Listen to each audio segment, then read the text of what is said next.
isso aí. Vamos lá, né? Retomar. Voltar a código.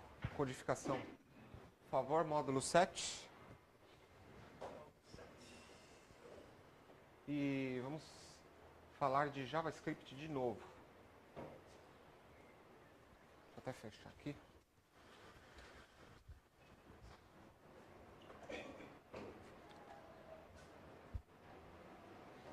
Isso aí, vamos lá.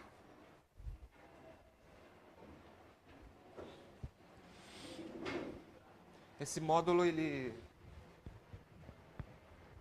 nos ensina a estruturar melhor o nosso código JavaScript. Ele nos ensina a criar objetos customizados, os nossos próprios objetos, e até a estender os objetos existentes. Então, uma lição bem interessante, uma lição bacana para aprender. Então, o que significa escrever um código, né, de forma bem estruturada? A gente vai entender conceitos de escopo e de acesso ao objeto em JavaScript, como gerenciar namespace global em JavaScript, e o que são objetos de manipulação única, são singletons, e as funções globais em JavaScript. Isso é útil para... Com certeza vai ser útil para a gente no desenvolvimento até HTML5 também. A gente vai ver. A gente vai ver direitinho todo esse conceito. Então é importante lembrar o seguinte: existem dois tipos de escopo quando a gente trabalha com variável em JavaScript. Ou ela é global, ou ela só existe dentro do escopo da função. Ou ela só existe dentro da função, tá? É dessa forma que uma variável se comporta no JavaScript.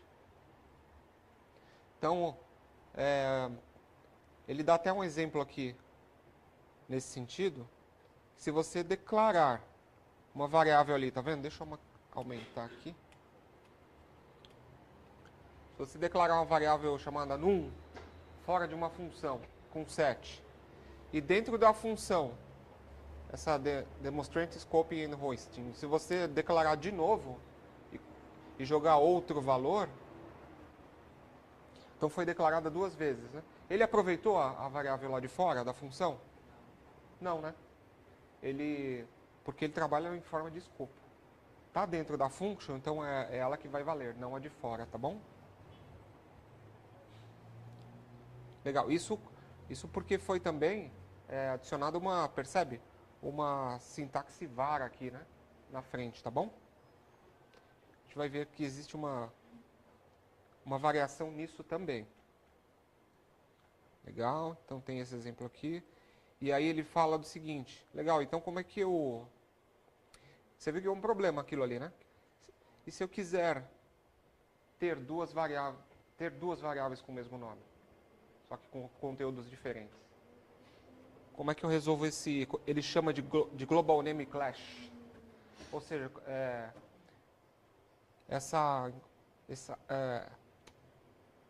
como é que eu posso dizer o termo? Essa quebra aí, né? De código, né? Porque é problemático. Então, você pode resolver através de namespace, por exemplo. O que é o... E quais são os tipos que nós podemos utilizar no JavaScript para evitar esses conflitos, né? São os clashes, os conflitos, né? De três maneiras: com funções imediatas, namespaces e uma sintaxe em JavaScript chamada strict mode. Vamos lá, vamos verificar como é que isso funciona.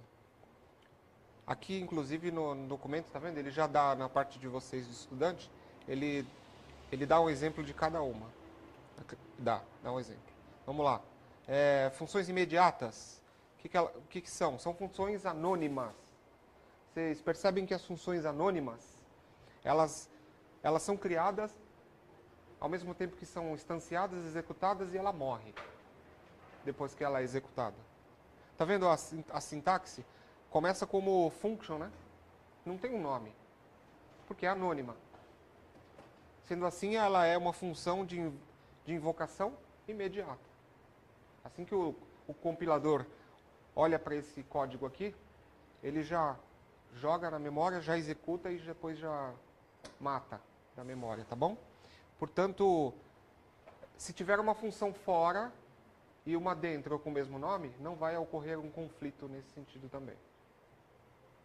Você vai usar lá de fora e vai usar lá de dentro. Ou seja, a de dentro não vai colocar um valor que foi dado à de fora. Tá bom? Resolvemos o conflito, né? Resolvemos o clash. Outra forma, através de namespaces. O que são namespaces?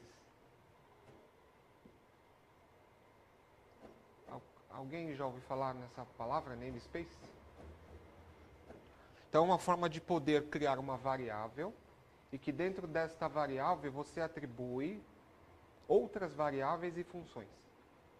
Isso é a definição de namespace. Por exemplo, está aqui para a gente, ó. Eu estou declarando uma variável e estou dizendo que o nome dela é myNamespace. Olha o que ela é, um objeto complexo. Porque ela tem o que dentro dela? Tem uma função chamada myFunction1, myFunction2.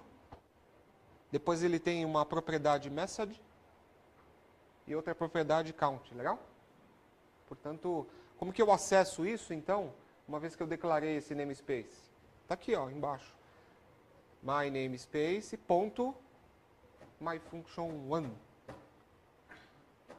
Passando um parâmetro qualquer, por exemplo. Isso tá vendo? Esse caminho, em teoria, ele é único.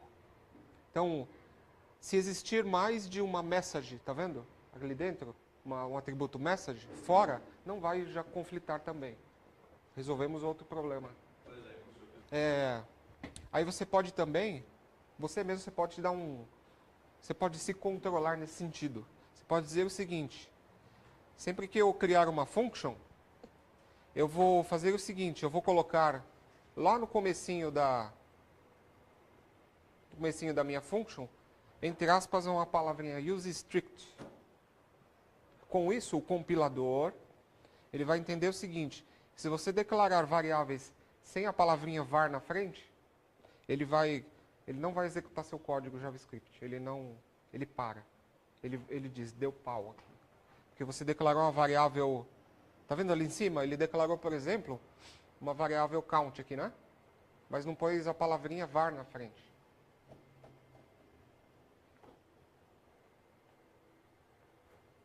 Por quê? O que acontece se eu coloco só esse nome aqui sem o var na frente? Ela se torna uma variável global. Ou seja, ela vai existir, vai estar visível dentro da function e fora. Boa, o que mais a gente tem? Vamos falar de objeto singleton. Muito bom. O que são objetos, então? Singleton objects e funções globais. Tá aí, ó. Por exemplo, aqui a gente vê aqui nesse slide que a gente tem dois objetos, um chamado math e outro JSON. Então é document.math, né? E document.json. Por que ele é chamado dessa forma? Porque na collection da API, justamente ela é única, né? Você pode ir diretamente acessá-las através do document. Ou do DOM, né? Através do DOM, você acessa objetos únicos específicos para uma determinada ação, né? Eu quero executar um cálculo. Ótimo, já tem uma singleton definida pela API, é só usar. Simples assim, tá bom? Percebe? Já são objetos nativos e prontos e com um objetivo. Por isso single, né? Então, qual que é o objetivo do JSON ali? Tá claro, né? Manipular estruturas XML, né? Não. JSON, né? E aí ele tem um outro conceito também de funções globais, em que elas estão também prontas e disponíveis independente do escopo, tá? Se é fechado numa function, se está fora. Por exemplo, em qualquer momento você pode fazer um parse de um string para um integer. Ah, então tem um parse int. Ou de uma string para um float. Ou você pode checar, tá vendo? Is not a number.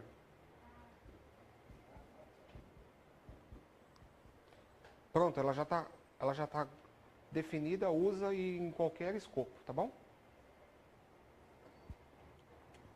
Então aqui tem até um exemplo, né? Para a gente poder estar trabalhando com, por exemplo, com a math, com o JSON, faz o parse do JSON, transforma os tipos de variáveis, né? No que você precisa, faz a validação se é número ou não. Simples, né? É mais o conceito que talvez vocês não ouviram falar dessa forma, né? Boa, então esses são os objetos que existem. E existem muitos outros, né? Claro. Mas...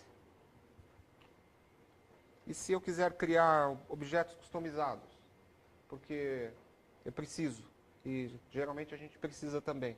Então, tá vendo? A gente pode criar objetos do tipo notação literal, construtores, protótipos e utilizar um método da base object, que também faz parte da API, object.create. Alguns são semelhantes, então, assim, ele é um overview, né? Vamos passar um por um aqui. Vocês vão perceber que é muito simples, assim. Na verdade, o JavaScript, ele é bem flexível, né? Você não tem muita dificuldade nesse sentido e você pode criar as coisas de uma forma muito prática, né?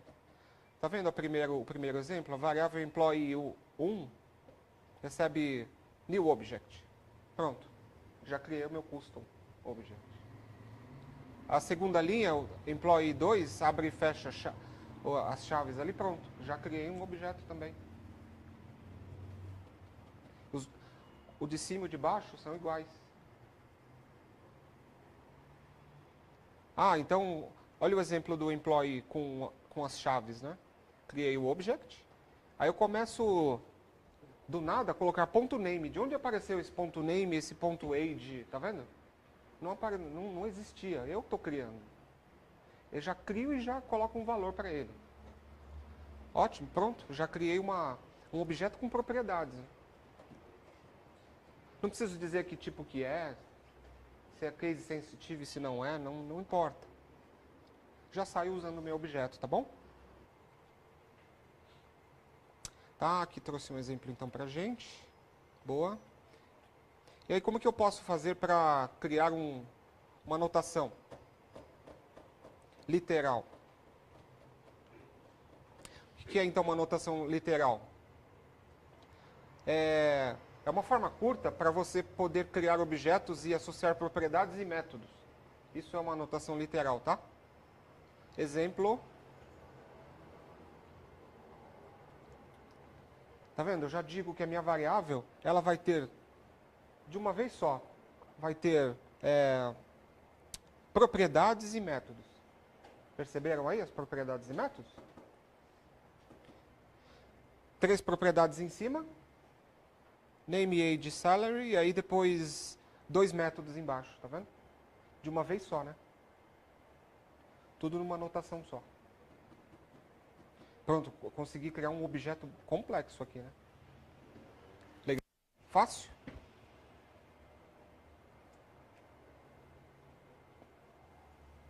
Tá. E o que mais? Tá, beleza. Ó, eu tô passando, hein? Perguntem, tá? Qualquer dúvida, tá? Construtores. Para que eu uso construtor? Eu uso construtor para poder definir a forma dos objetos. Neste exemplo aqui, eu estou dizendo que a minha variável account é uma function, certo? Está aí fácil, né? E que está recebendo 2 parâmetros. E que ela vai ter por padrão propriedades públicas. Está vendo ali this.id, this.name? Olha essa sintaxe. Isso é um construtor. Então significa que quando o compilador olhar esse seu código aqui, ele bate nesse bloco, cria a sua account e já fica pronta com as propriedades ali. E aí quando você... Olha embaixo o uso dela ali. New account, tá vendo? Quando você der new account, você vai poder passar os parâmetros, não é? Que são requeridos. E internamente, esses parâmetros requeridos vão ser guardados nas variáveis do construtor. Aí você pode usar o this.id, this.name a qualquer momento, tá? Depois que você deu um new account. Aí ele continua, ele fala de prototypes. O que é isso?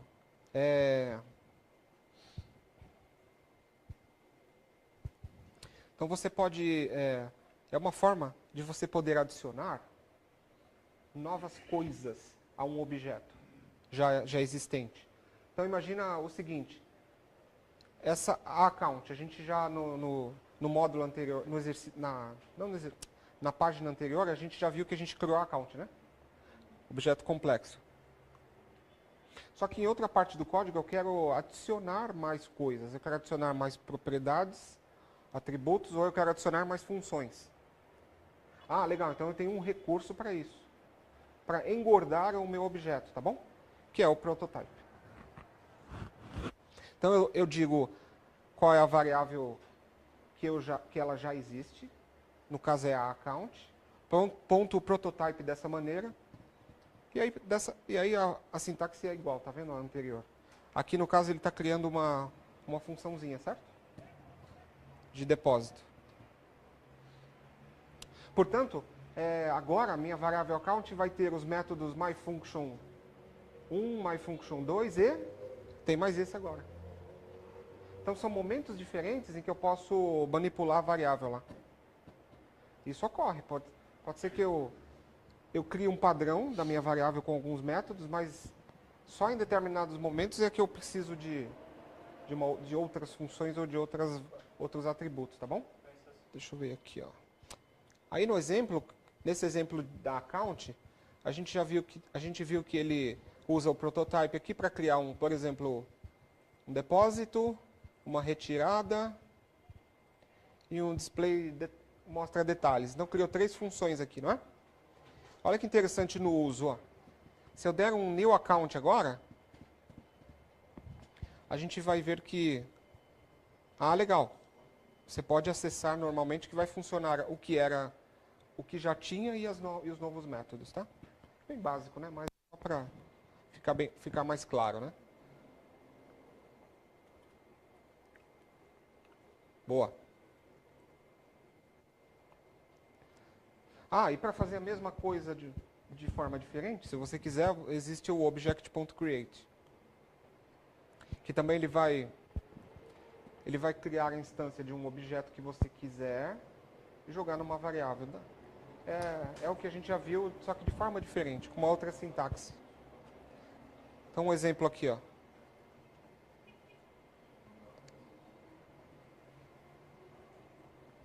Então imagina que a gente já criou a account, né?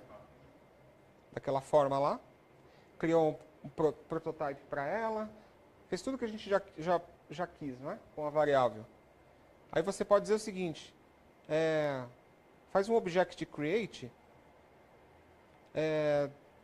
dessa variável aqui, ó. Que foi dada new account. Então esse object 2 vai ser de que tipo? Desse tipo aqui, ó. Vai ser uma account também, só que uma outra instância dela, né? Não é muito utilizado, tá? Geralmente não é muito utilizado.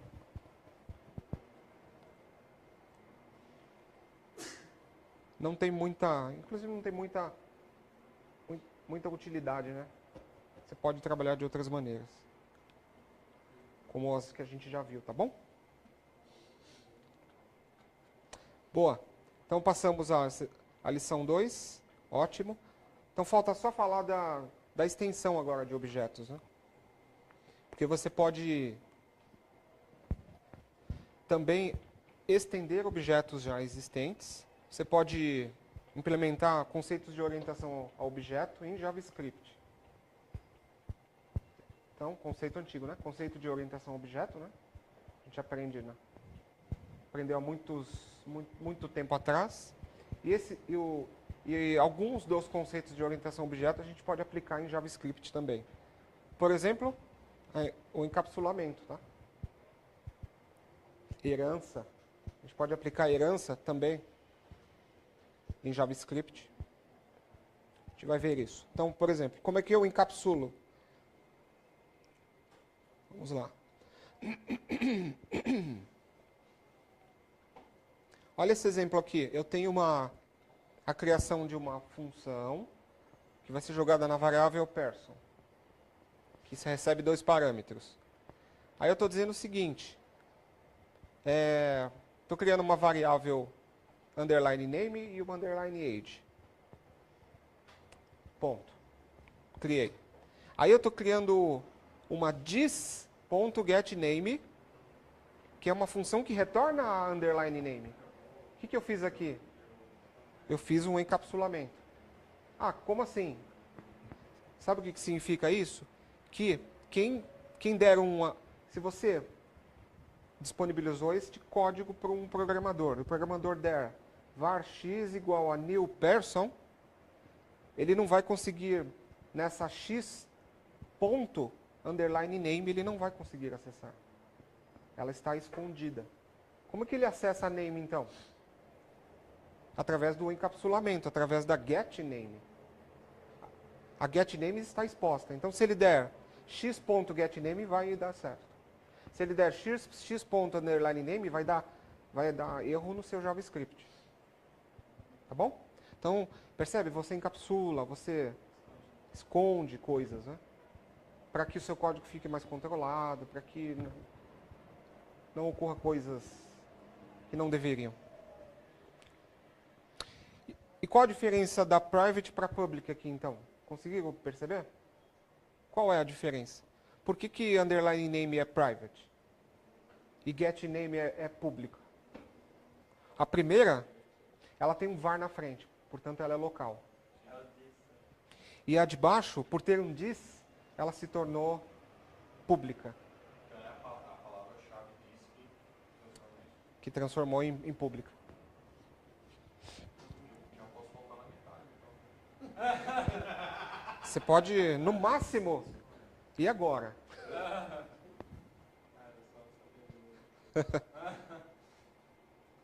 Boa. Fechou aqui. Aqui ele traz um exemplo de, tá vendo? Do que a gente falou, tá? Inclusive o que eu falei tá aqui, ó. Se você fizer person, você deu uma new person, né? Se você escrever person one.toString, vai dar certo, porque existe uma toString aqui criada como prototype. Porém, se você der person1.underline-name, vai dar crash. Beleza. Ah, outra forma legal, boa, de a gente estar trabalhando com JavaScript, é usar herança. Herança é muito importante porque você reaproveita a classe, né? Você diz que tem classe pai, essa classe pai, você aproveita um monte de método de propriedade que ela já tem e não cria de novo, não é? Só diz que você é filho dela, né? Isso é uma forma de é herança, né?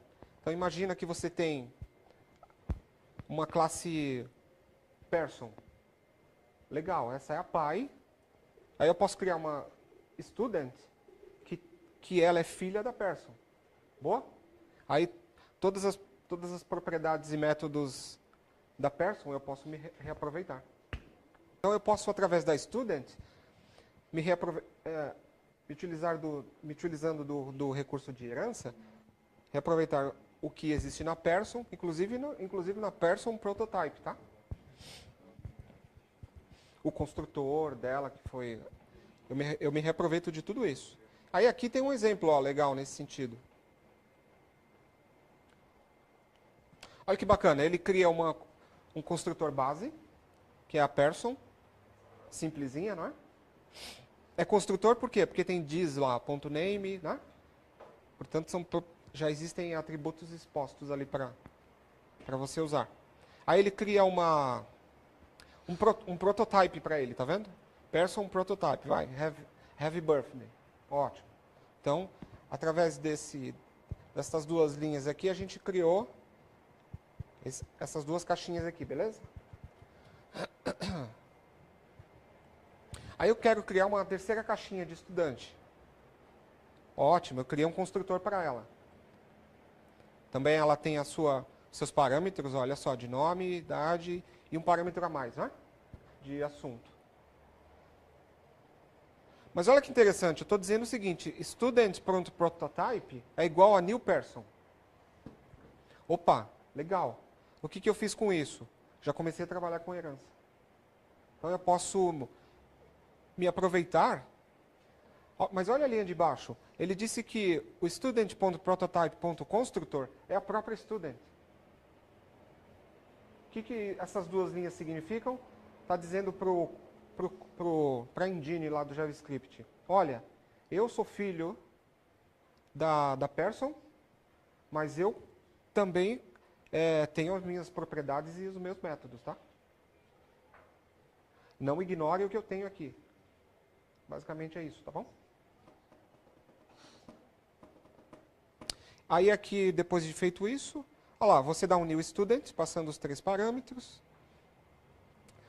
Aí a variável student.subject, ele acha por quê? Essa subject, ela existe na Person? Não. Vai dar erro aqui nessa execução? Não. Por quê? Por causa dessa linha aqui, ó. Porque ela disse que o construtor é ela mesma. Senão, se eu não tiver construtor, né, eu não consigo acessar a minha subject, a minha age, a minha name, tá bom?